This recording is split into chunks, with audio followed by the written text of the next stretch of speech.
বন্ধুরা, যে মানুষটি একাই লক্ষ লক্ষ মানুষের প্রাণ বাঁচিয়েছেন, যাকে বলা হয় father of the green revolution, তিনি নরমান বোরলগ। 1960-এর দশকে বিশ্বজুড়ে খাদ্য সংকট ভয়াবহ রূপ নেয়।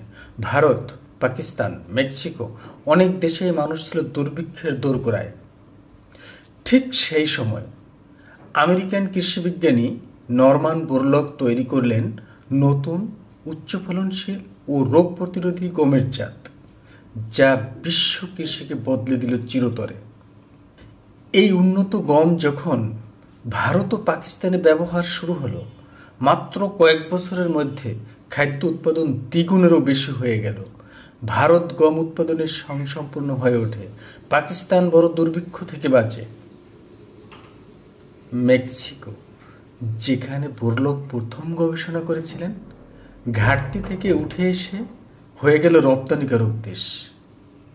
মানব জাতির জন্য এই বিশাল অবদানের স্বীকৃতি হিসেবে 1970 সালে নরমান বোরলগ পেলেন নোবেল শান্তি পুরস্কার।